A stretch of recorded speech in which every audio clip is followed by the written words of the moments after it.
Good day, I'm Myralina Peludupra from BEd 4A, and this time we talk about the laws honoring heroes and others historical figures. So first, we have National Heroes Day. So it is enacted by the Philippine legislation on October 28, 1931, declaring the last Sunday of August of every year as National Heroes Day.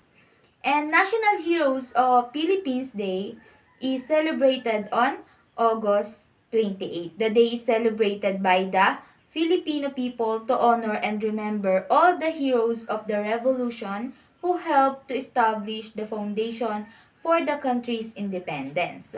And heroes don't only include the popular ones like Jose Rizal, but also those whose name have been forever lost to history.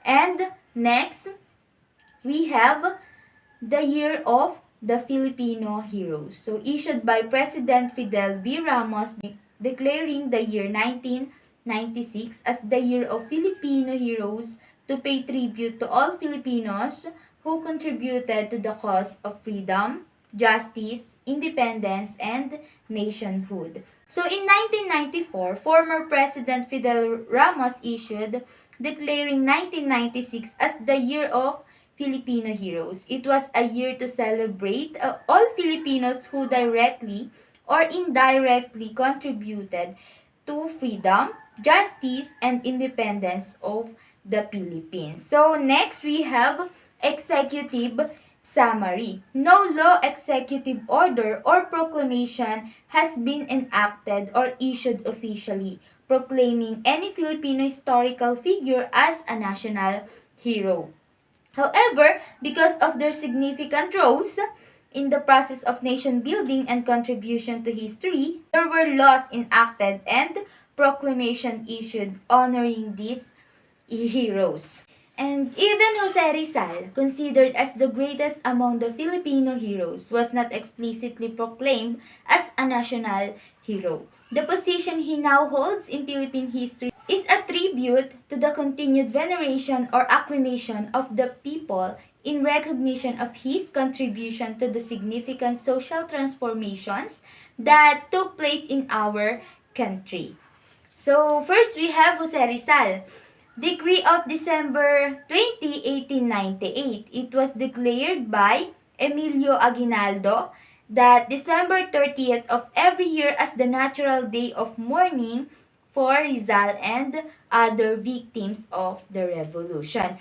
Republic Act number 137 organized the district of Morong in the province of Rizal. So the First Republic, unfortunately, did not last as the Americans, then fighting a worldwide war against Spain, came to the Philippines where Admiral George Dewey defeated the Spanish fleet in Manila Bay in 1898. Even as Aguinaldo fought Spanish ground forces around the country.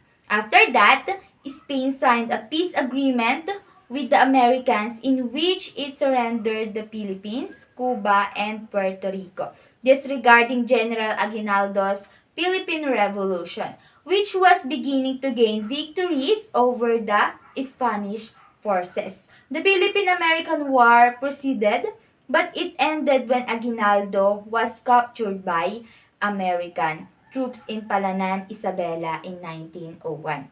And Rizal came to be known as the Philippine National Hero, although no legislation was ever passed making it official. Si Bonifacio ang namuna sa Philippine Revolution, ngunit mataas ang pagpapahalaga kay Rizal. Kaya pinangalanan niya itong Honorary President of the Katipunan. And in 1921, kinilala ng Taft Commission ang mga bagong pinunong Amerikano, the District of Morong into the province of Rizal, an indication of their high regard for Jose Rizal. Sa ngayon, meron ng hindi bababa sa 118 Rizal monuments in the Philippines, along with monuments in Spain, Germany, China, the United States, Mexico, Peru, Czech Republic, and Singapore. Ang Rizal Monument sa Luneta, sa Manila ay tinayo through an act approved by the U.S. Philippine Commission by authority of President Theodore Roosevelt in 1901 and unveiled on December 30, 1913. Rizal's remains are interred inside. Noong 1994, President Fidel V. Ramos formed the National Heroes Committee to study, evaluate, and recommend who are to be the country's national hero. And in 1995, the committee recommended Jose Rizal, Andres Bonifacio, Emilio Aguinaldo, Apolinario Mabini, Marcelo H. del Pilar, Muhammad Dipatuan Kudarat, Juan Luna, Melchora Aquino, and Gabriela Silang. At walang aksyon na ginawa sa recommendation. However, out of concern that debates would revolve around controversies over some of the concerned national figures, hanggang ngayon, walang official na kinikilala bilang pambansang bayan ng Pilipinas. But Jose Rizal is generally considered and accepted as the greatest of the country's heroes. In life, he voiced the ideals and aspiration of Filipino nation. Lalo na sa kanyang two novels, yung Noli Me Tangere and El Filibusterismo. In death, siya ay naging martyr sa bagong bayan, executed by a firing squad at a spot about 100 meters north-northwest of his monument today. With or without official legislative recognition, he is truly the greatest of our nation's heroes. At ito ang Rizal na ating pinararangalan ngayon. And the next is Andres Bonifacio. Republic Act No. 2946 enacted to make November 30 a legal holiday to commemorate the birth of Andres Bonifacio. And Republic Act No. 2760 confirmed and ratified all steps taken for the national monuments, particularly for the creation of statue of Andres Bonifacio.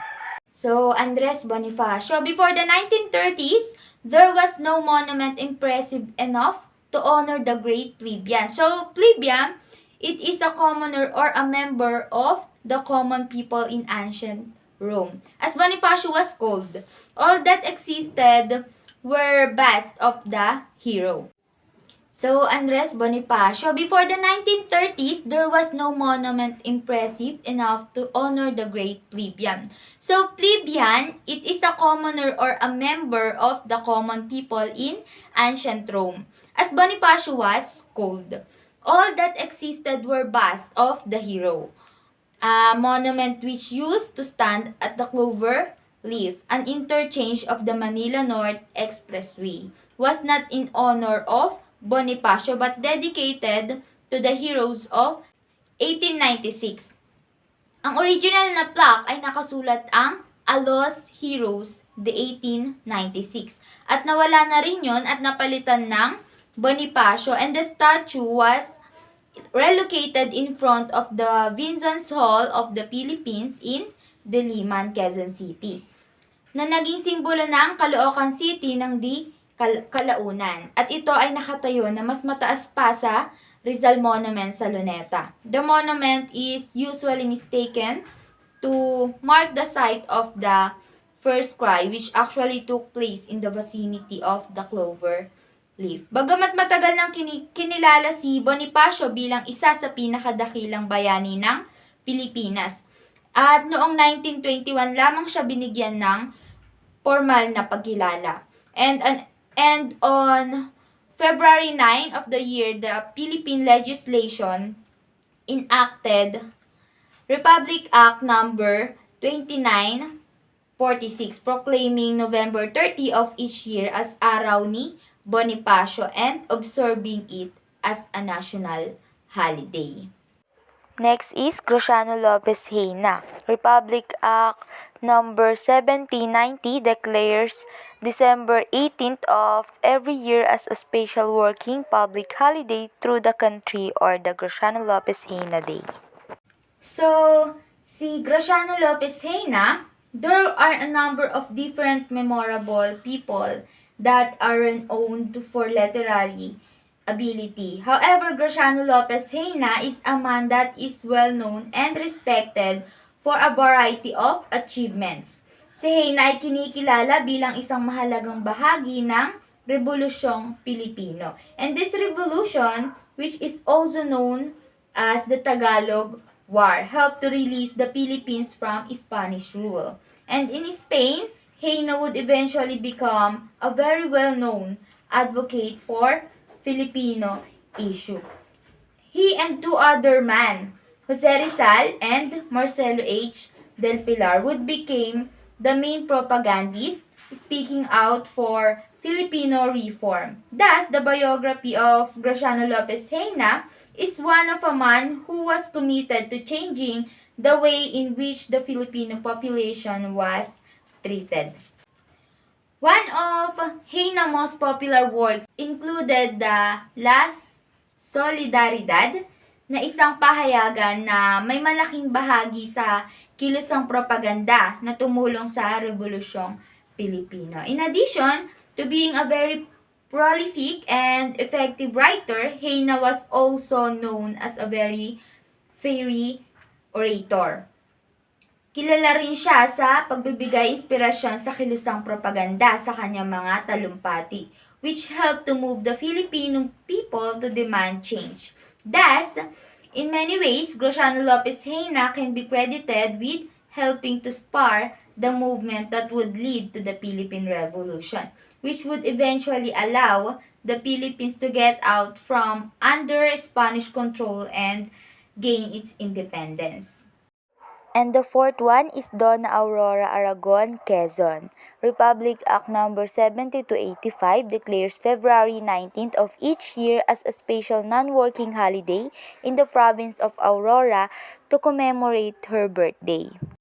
So, during Aurora Quezon husband's political life, she stayed in the background, involving herself with women's organizations such as the National Federation of Women's Clubs, of which she was honorary chairman.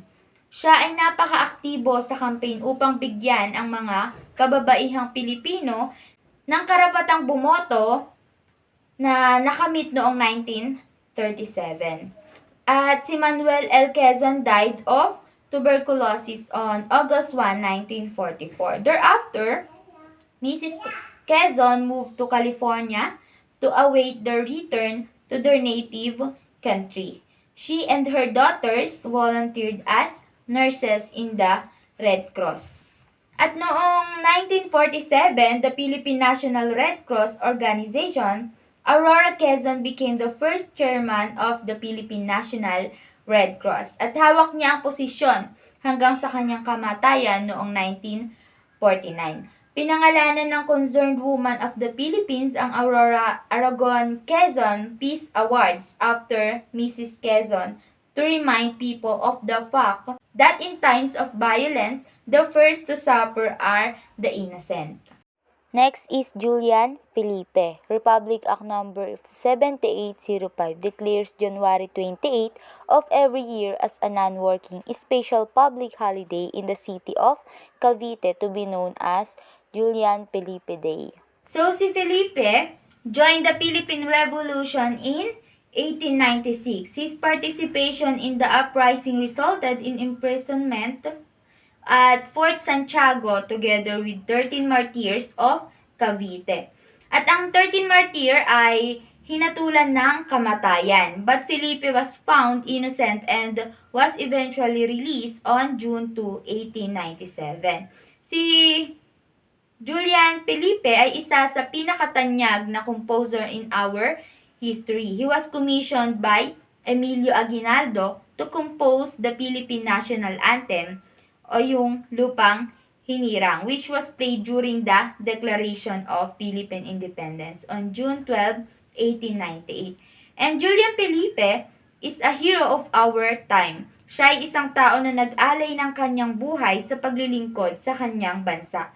And he has shown us what it means to use our talents and energy for betterment of our fellows. At higit sa lahat, si Julian Felipe ang nagbibigay inspirasyon sa atin na maging kapaki-pakinabang, para sa ating bansa, sa ating pamilya at sa ating sarili. The next is President Manuel A. Rojas. Act number 9067 declares April 15th of every year as a President Manuel A. Rojas Day, which shall be observed as a special working public holiday in the province of Capiz and city of Rojas. And as a member of the various independence missions, Rojas contributed greatly to the laying of the foundations of the Philippine independence as well as to its attainment. Nang sumiklab ang Pacific War, he displayed more of his multifaceted characters when he volunteered for military service in defense of the country. Sa panahon ng pananakop ng Hapon, tumanggi siyang makipagtulungan sa mga military forces by faking illness and evading major services. Still, he served in various other tasks in the interest of the Pilipinas. Si Rojas ay nahalal na Pangulo ng Senado and during his term, nagpakita siya ng malalim na statesmanship at intelligence, making his mark as a master of economic.